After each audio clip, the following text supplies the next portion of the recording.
million, while further adding immense value to the nation and the people. By congratulating seated here today, Mr. Chairman, congratulations. Especially also our shareholders with NNPC, I see you, GMD, I see Shell, I see Total, I see ENI, who have invested so much confidence in making our 14 years dream of Train 7 a reality today. Ameze Obais Yagbon reporting. The House of Representatives Joint Committees on Army and Defense has screened President Muhammadu Buhari's nominee for the position of Chief of Army Staff, Major General Farouk Yahaya. The screening took place on Tuesday behind closed doors in the National Assembly chambers in Abuja. In his introductory remarks, Major General Farouk Yahaya stated that contrary to public perception, there has been synergy among security agencies to tackle insurgency, especially since the emergence of the new service chiefs. He also asked Nigerians to support the military in tackling the insecurity problem. President Buhari appointed Major General Yahaya as the new Chief of Army Staff on May 27.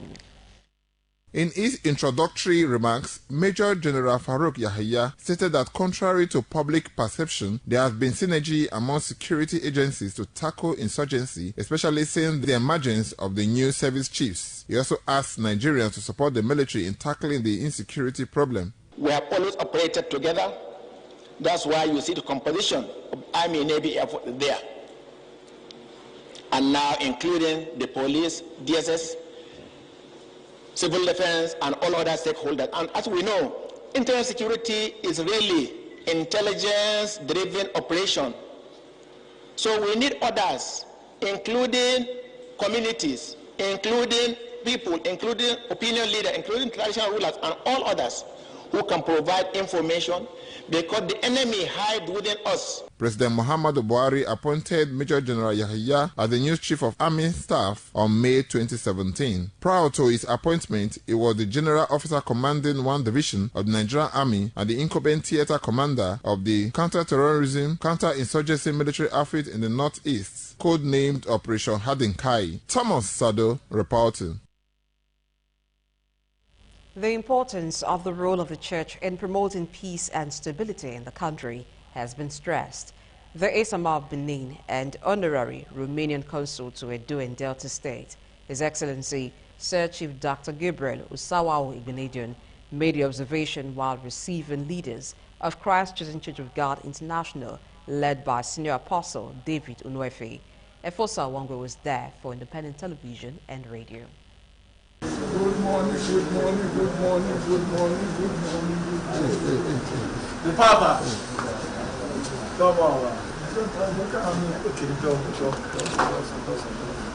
Leaders of Christ Chosen Church of God International arriving to the warm reception of the Esama of Benin, an honorary Romanian consul to Edo and Delta States, His Excellency Sir Chief Dr. Gabriel Usawao Igbinedion at his palatial residence, Okada Avenue, Garden of Eden, GRA, Benin City. They were received in the grand style of hospitality by the Esama of Benin, Dr. David Unuefe, who assumed leadership of Christ Chosen Church of God worldwide in 2018, was officially visiting the Esama of Benin for the first time. The spiritual leader of the church, Senior Apostle David Unuefe, said the visit is to enable him and his team tap from the wealth of experience of the Esama in terms of management of human and material resources. He commended the Esama on his outstanding services to humanity, where he has over the years positively impacted on lives globally. A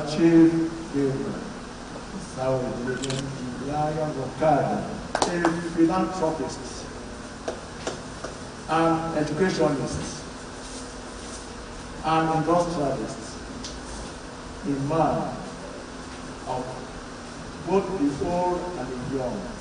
I have been praying for a day like this to come, to see you and felicitate and pray for your own servants. The Esama of Benin, Sir Chief Dr. Gabriel Usawao Igbinedion, said the leadership style of most senior Apostle David Unuefe has been encouraging. The Esama, however, enjoined him to use the propagation of God's words not only to win souls, but to champion the cause of peace and unity among the people. My faithfulness to God, no one have done it what you have done it just before. So we have come to the truth of the legacy of the Father. You will say you have over 700 churches now. God bless you. So you are young, you are vibrant. I can't say much. That to God. The spiritual leader and members of his team later had a special prayer session with the Esama of Benin South Chief Dr. Gabriel Sawaro Igbenedion.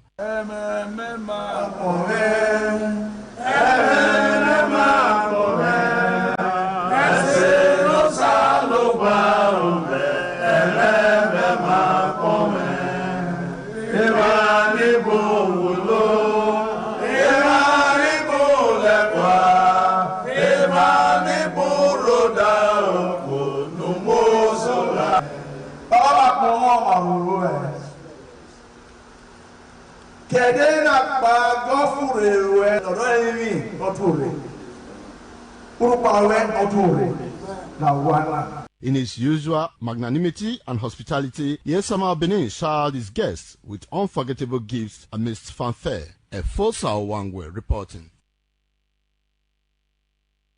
Dignitaries from different African countries have started to arrive in Edo State ahead of the launching of the Independent Task Team on the Development and Equitable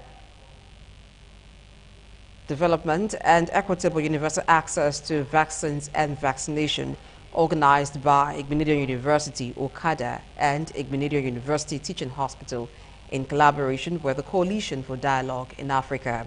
Best in Berea reports that major renovation is ongoing at the auditorium of Igbenedion University.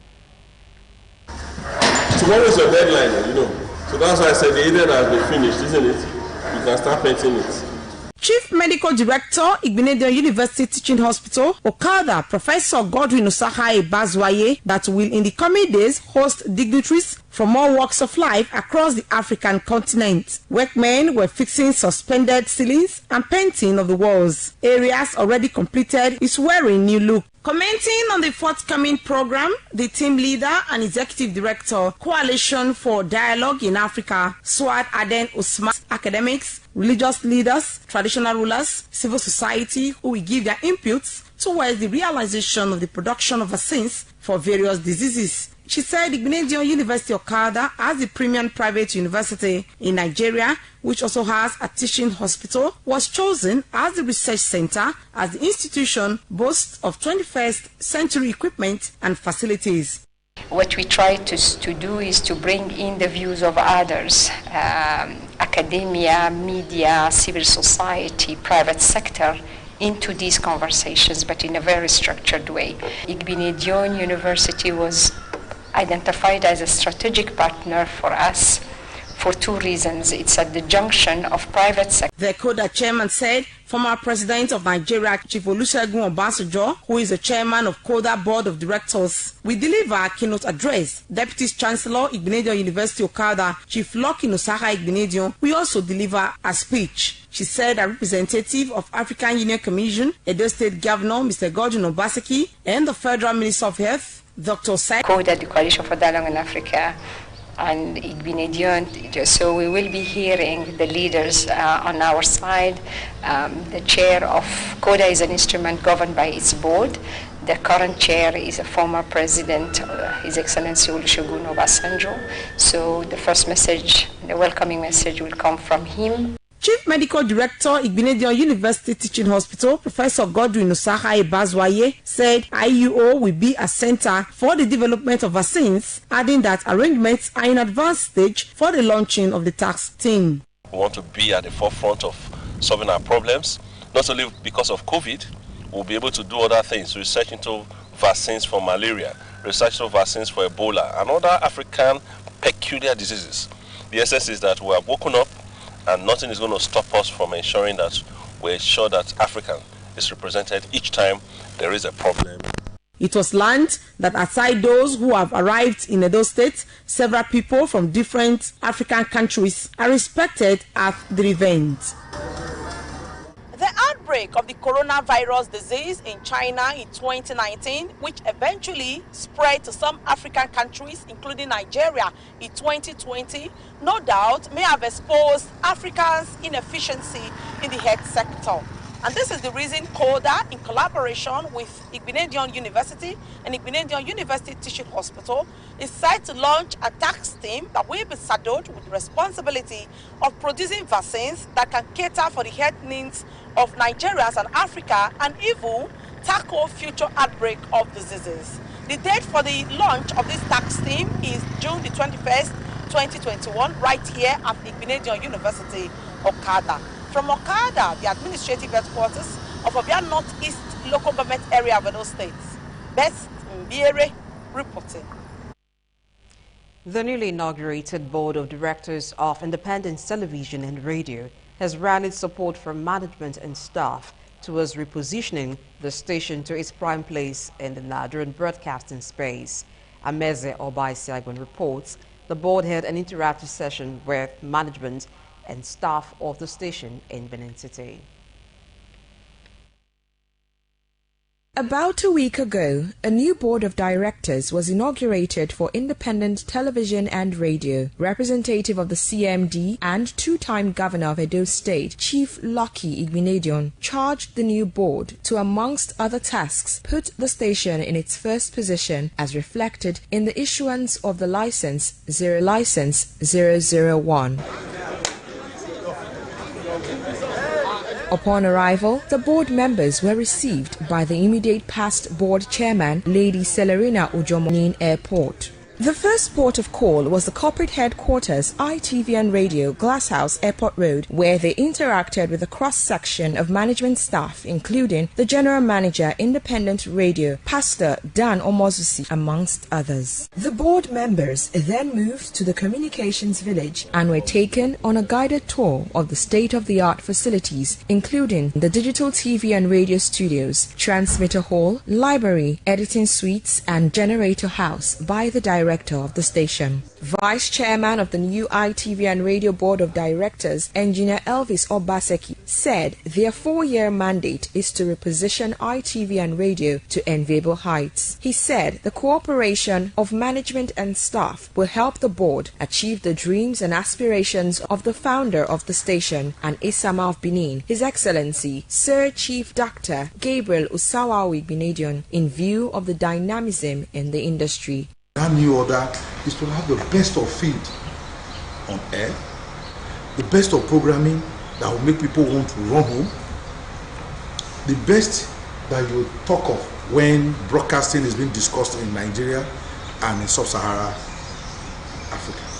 But that cannot be possible if the whole of us would not leave this place this morning wearing a new feeling, and that feeling is allowing the dynamism of change permeate our thoughts. Welcoming the new board, Director ITV and Radio, Senior Elder Agbede Onwusi, assured of the cooperation of management and staff to maintain a high level of professionalism and quality broadcast. I want to, on behalf of staff here,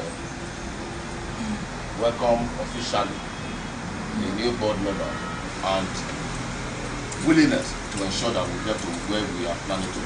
An interactive session also held to brainstorm on strategies to move the station to greater heights. Some staff expressed readiness to work with the new board in order to take ITV and Radio from a regional brand to national in the broadcast industry. We're looking forward to doing greater things in ITV. We want to be counted amongst the best when it comes to broadcasting. And I'm sure this board will take us there. It was a wonderful meeting, a fruitful meeting, and I believe that ITV Radio will definitely achieve the mark they want to set for us. I sincerely believe with what they told us today that there's a vision we all need to pursue. And by the special grace of God, I know in less than no time, ITV will become a thing the nation should celebrate. With the emergence of a new board of directors made up of seasoned broadcasters and technocrats, it is expected that the corporate supervisory structure of ITV and Radio will further be improved by the new board members for the overall growth of the company.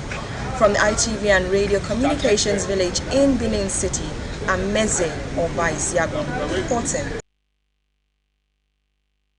Men of the 72 Special Forces Brigade of the Northern Army in Makurdi, Benue State, have apprehended 73 men, all from Nasarawa State, at the Agan toll gate, Makurdi. The men claims to be on their way to Imo State. Thomas Sadu has details. Briefing journalists on Tuesday, the Benue State Deputy Governor Benson Abonu said the young men were intercepted with 47 motorcycles loaded in 5 trucks, conveying some minerals like lead and zinc from Plateau State to a Port Harcourt-based company. The Benue State Deputy Governor commended the Special Force for their diligence and professional conduct. He noted that despite their attempts to evade arrest, the soldiers were able to apprehend the trucks and arrest the men who alleged that they were heading to Imo State to ply the trade as motorcycle operators in a state that has since banned motorcycles and tricycles from operating. They were coming from Nasarawa State and heading for Imo State. Imo State of all places. Imo State, where we are having a lot of conflict at the moment. And they are here with all their motorcycles. And I asked them what they were going to do in Imo State. And they said they were going to do Okada riding. And I asked them if they were not aware of challenges, security challenges on ground in Imo State at the moment. And they said they were aware. So I honestly don't know why they are heading for that place. Thomas Sado reporting. The Central Bank of Nigeria has agreed to the currency minting proposal from the government of Gambia to print the country's. Boa Sidi led a delegation to visit the governor of the Central Bank of Nigeria, Gordon Emefiele. The governor of the CBN, Gordon Emefiele, said Nigeria has a lot of capacity in currency printing as she has been minting since the 1960s. Emefiele said the CBN is willing to assist in printing the dalasi, a deal which he said can be extremely competitive in terms of cost. The Gambian Central Bank governor said his country is running very low on currency and wants to learn how to manage their currency need annually, leveraging Nigeria's wealth of knowledge and experience. He said currently they placed an order for 2 years currency meeting deal abroad, but they're considering also meeting from Nigeria if Nigeria is willing. The rest of the report is presented by Central Bank of Nigeria, Gordon Emefiele, said Nigeria has a lot of capacity in currency printing as she has been minting since the 1960s. Emefiele said the CBN is willing to assist in printing the Gambia currency, the dalasi, a deal which he said can be extremely competitive in terms of costs. We have a lot of idle capacity, and I'm sure that instead of you going to Europe or to other countries, you would be able to benefit from our own ideas. And my colleagues will take you to a security printing facility. Our colleagues that came in from Liberia about 2 months ago were vaccinated by the kind of facilities we have at our Nigerian security printing and minting company, and I'm sure that you would also enjoy them. And indeed, I'm sure they will follow you back to Gambia to see how they can help and also help to structure your economic order quantities and the rest of them, so that we can also be of assistance in printing your currency. And I can assure you that we can be extremely competitive. The Gambia Central Bank Governor, Boa Sidi, said his country is running very low on currency and wants to learn how to manage their currency needs annually, leveraging Nigerians' wealth of knowledge and experience. Thomas Sado reporting. You're watching the World News on Independent Television. Still to come, news from the foreign scene after this break. You can watch ITV News on Roku TV in Africa and other parts of Europe, and also on Smart TV, Amazon Fire TV, and Android TV. You can view us on TSTV on channel 364 nationwide, on StarTimes channel 130 and GoTV channel 107. Follow us on our social media platforms on YouTube at youtube.com/ITV Radio NG. Visit our website at itvradioNigeria.com/live. On Facebook at facebook.com/ITV Radio NG. On Instagram at ITV NG. Download ITV app from your mobile Play Store. Stay tuned.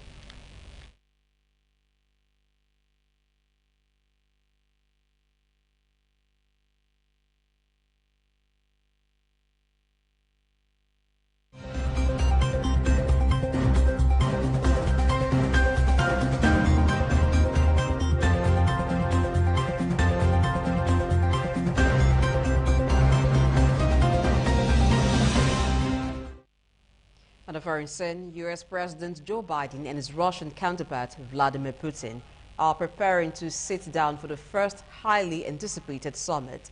The talks in Geneva, Switzerland, come at a time when both sides describe relations as being at rock bottom. Ameze Obaisiagbon has details.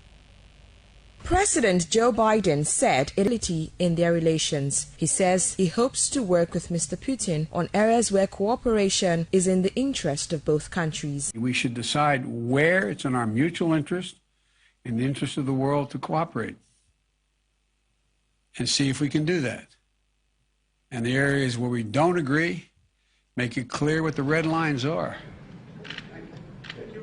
On his part, Mr. Putin said there are issues where they can work together, starting with new nuclear arm control talks, discussing regional conflicts including Syria and Libya, and climate change. Other issues include arms control, sanctions, and U.S. allegations of Russian cyber attacks and election interference.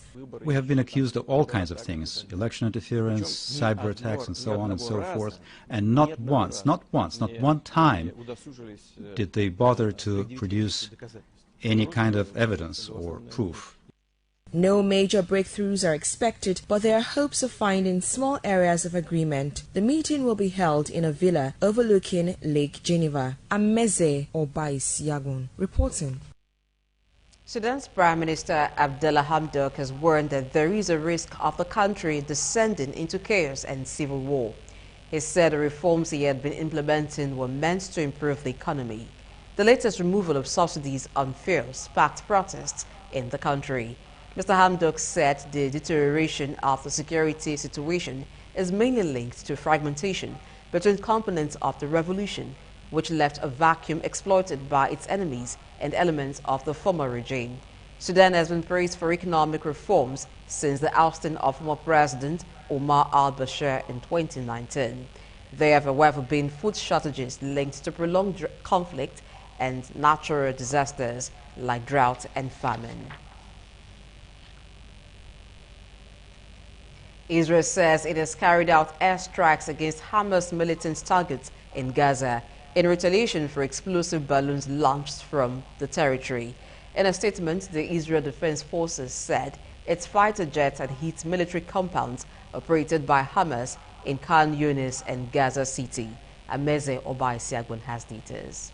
According to the Israeli Fire Service, several explosive balloons launched earlier from Gaza had been by communities in southern Israel. As a result of this, explosions were heard in Gaza City. It is the first major flare-up since 11 days of fighting between the two sides ended in a ceasefire on May 21st. It is not immediately clear if the airstrikes have caused any injuries. A spokesman said in a statement on Twitter that Palestinians would continue to pursue their brave resistance and defend their rights in sacred sites in Jerusalem. This is the first violent exchange since Israel's new coalition government came to power on Sunday, headed by Naftali Bennett and drawing an end to Benjamin Netanyahu's 12-year run as prime minister. The strike follows a protest march by Jewish nationalists in occupied East Jerusalem on Tuesday, which had drawn threats from Hamas, the militant group that runs Gaza. More than 30 Palestinian protesters were injured and 17 people arrested as Israeli police cleared areas of East Jerusalem for the march, firing stun grenades and rubber bullets. Ameze Obaisiagbon reporting.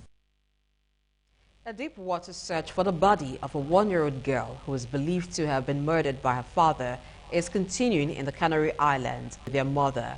Olivia's body was found in the sea last Thursday in a bag tied to an ankle. There have been nationwide protests against domestic violence, with hundreds of people, especially women and children, holding dolls and soft toys in memory of the young girls. Spanish Prime Minister Pedro Sanchez said the whole country was in shock. Anna and Olivia were reported missing on April 27th after Mr. Gimeno arranged to spend the afternoon with them. He is also missing, presumed dead by the Spanish Civil Guard. Namibia has announced tight measures to limit the spread of coronavirus after a recent spike in infections and deaths.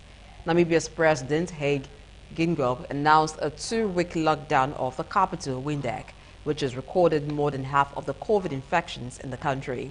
It said no movement will be allowed in and out of the capital